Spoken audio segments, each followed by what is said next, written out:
जी जी। लेकिन हमें कोई इनविटेशन नहीं मिला है। अगर आपकी जेब में इनविटेशन हो तो हमें दिखा। नमस्कार, इन खबर में आपका स्वागत है। 2024 आम चुनाव के लिए अभी से तैयारियां शुरू हो गई है। राहुल गांधी की भारत जोड़ो यात्रा को भी इसी से जोड़ करके देखा जा रहा है। फिलहाल ये यात्रा 9 दिन के ब्रेक पे है। दिल्ली के लाल किले से जो उन्होंने गरजा और उसके बाद ब्रेक लिया, 3 जनवरी से फिर से ये यात्रा शुरू होगी। यूपी में 3 दिन रहेगी, फिर हरियाणा में जाएगी और वहां से पंजाब होते हुए चली जाएगी कश्मीर, जहां पे इस यात्रा का समापन होगा। यूपी में जाने पे विपक्ष के सभी नेताओं को आमंत्रण दिया गया। आइए यात्रा में शामिल हुई, जिसमें समाजवादी पार्टी के प्रमुख अखिलेश यादव, बसपा सुप्रीमो मायावती और रालोद प्रमुख जयंत चौधरी, ओपी राजभर, शिवपाल यादव सरीखे नेता शामिल हैं। लेकिन ये न्योता अखिलेश यादव को नहीं भाया, जयंत चौधरी को पसंद नहीं आया। जयंत चौधरी ने पहले ही कह दिया कि उस दिन हम अन्य कार्यक्रमों में बिजी हैं, लिहाजा जा नहीं पाएंगे। अखिलेश यादव की तरफ सबकी नजरें थी। अखिलेश यादव ने क्या टका सा जवाब दिया है, जरा वो सुन लीजिए। भारत जोड़ो यात्रा में सभी को आमंत्रण भेजा जा रहा है। जरूरी है कि ये जो आरक्षण खत्म हो रहा है ये सब छीन लेगी भारतीय नहीं, राहुल जी ने न्योता दिया है आप लोगों को, जाएंगे। तुम्हारे सामने खड़े के न्योता हो तो बता दो। अगर नहीं, उन्होंने कहा कि आप उनकी भारत जोड़ो यात्रा 3। अरे भाई मैं क्या कह रहा हूँ, आरक्षण बड़ा सवाल है। अरे भारत जोड़ो अपनी जगह है, आंदोलन हम उनके आह्वान से भावनात्मक हमारा जुड़ाव है। जी जी। लेकिन हमें कोई इनविटेशन नहीं मिला है।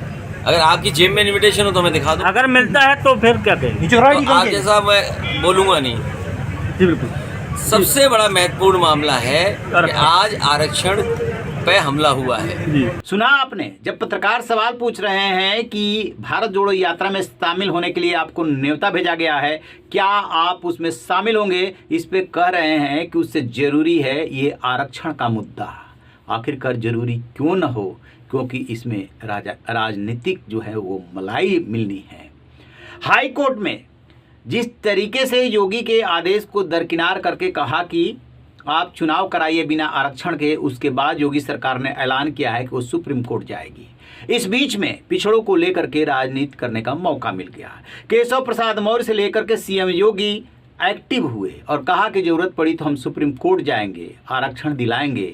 इधर अखिलेश यादव से लेकर के तमाम विपक्ष के नेता, मायावती तक बिफर पड़ी।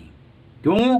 क्योंकि आरक्षण एक ऐसा इशू है जिस पे बीजेपी को मात दिया जा सकता है, पटकनी दी जा सकती है। लेकिन सबसे बड़ा सवाल ये है कि राहुल गांधी के आमंत्रण पे अखिलेश यादव इतनी नाराजगी या बेरुखी क्यों दिखा रहे हैं। मान लीजिए कि आमंत्रण अभी नहीं मिला, अभी तो 3 तारीख आने में कई दिन हैं, आमंत्रण मिल जाएंगे, लेकिन जो बेरुखी से रिएक्शन दे रहे हैं उससे साफ पता चल रहा है कि कहीं ना कहीं इस यात्रा से वो खुश नहीं है या इसमें शामिल नहीं होना चाहते। क्या वजह हो सकती है? दरअसल राजनेता या राजनीतिक दल कोई भी कार्यक्रम चलाए, इसमें उनका अपना निहित स्वार्थ होता है। राहुल गांधी की यात्रा 10 राज्यों में 2800 किलोमीटर जो तय की यात्रा जो चली, उससे कहीं ना कहीं राहुल गांधी और कांग्रेस को लाभ होता हुआ सा दिख रहा है। उत्तर प्रदेश वो राज्य है जो कि दिल्ली का रास्ता देता है और यहाँ पे जातीय राजनीति बहुत जम के होती है। पूरी की पूरी जो लड़ाई है वो है ओबीसी, मुस्लिम, दलित, इस वोट बैंक की। और समाजवादी पार्टी 2017 का चुनाव कांग्रेस से मिलकर के लड़ चुकी है और नतीजा देख चुकी है कि उससे कोई फायदा नहीं हुआ। लेकिन ये भी हकीकत है कि कांग्रेस का एक बेस वोट बैंक है, चाहे बेशक वो कम हो गया हो, लेकिन है। तो कब समाजवादी पार्टी चाहेगी कि कांग्रेस मजबूत हो? और आखिरकार अखिलेश यादव ने ऐसे बेरुखी क्यों दिखाई इस यात्रा को लेकर के? एक तरफ विपक्ष को एक करने की कोशिश हो रही है, कहा जा रहा है कि बिना कांग्रेस के विपक्षी का कोई मतलब नहीं है। नीतीश कुमार अलग से सोनिया गांधी से मिलने के लिए आते हैं, लालू यादव को लेकर के आते हैं, और अखिलेश यादव राहुल गांधी या कांग्रेस के निमंत्रण को भाव नहीं देते हैं। जयंत चौधरी पहले ही कह देते हैं कि हमारे पास टाइम नहीं है, अखिलेश यादव भी कह दे रहे हैं कि हमारे पास टाइम नहीं है। तो ये स्थिति है विपक्षी एका का। कह रहे हैं कि उनके साथ भावनात्मक हमारा समर्थन है ना, जो यात्रा चल रही है उसके साथ समर्थन है, लेकिन जहां तक जाने की बात है कार्यक्रम में, उससे अखिलेश यादव कन्नी काट रहे हैं। फिलहाल चूंकि बड़ा मौका मिला हुआ है पिछड़ों के आरक्षण को लेकर के दरअसल होता क्या है, सुप्रीम कोर्ट का एक फैसला है महाराष्ट्र के मामले में कि जब आप स्थानीय निकाय के चुनाव में पिछड़ों को आरक्षण देंगे तो 3 जो टी का फार्मूला है उसको फॉलो करेंगे। सबसे पहले ये देखा जाएगा कि आर्थिक और शैक्षणिक स्थिति क्या है पिछड़ों की, अदर बैकवर्ड क्लास की, एक चीज़।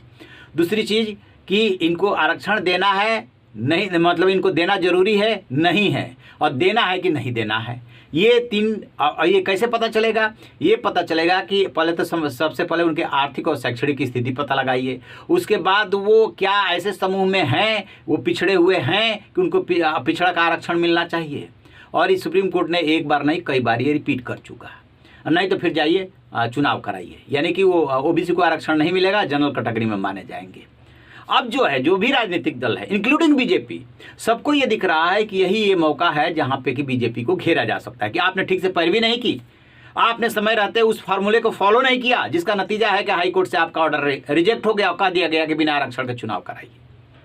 तो इस पे घेरने में लग गए हैं। स्थानीय निकाय का वहां पे चुनाव होना है, विपक्षी ए का यहाँ पे नहीं दिख रहा है राहुल गांधी की यात्रा के साथ। अब देखते हैं कि आगे आगे होता है क्या। रही ना बेखबर, देखते रहिए इन खबर। Thank you.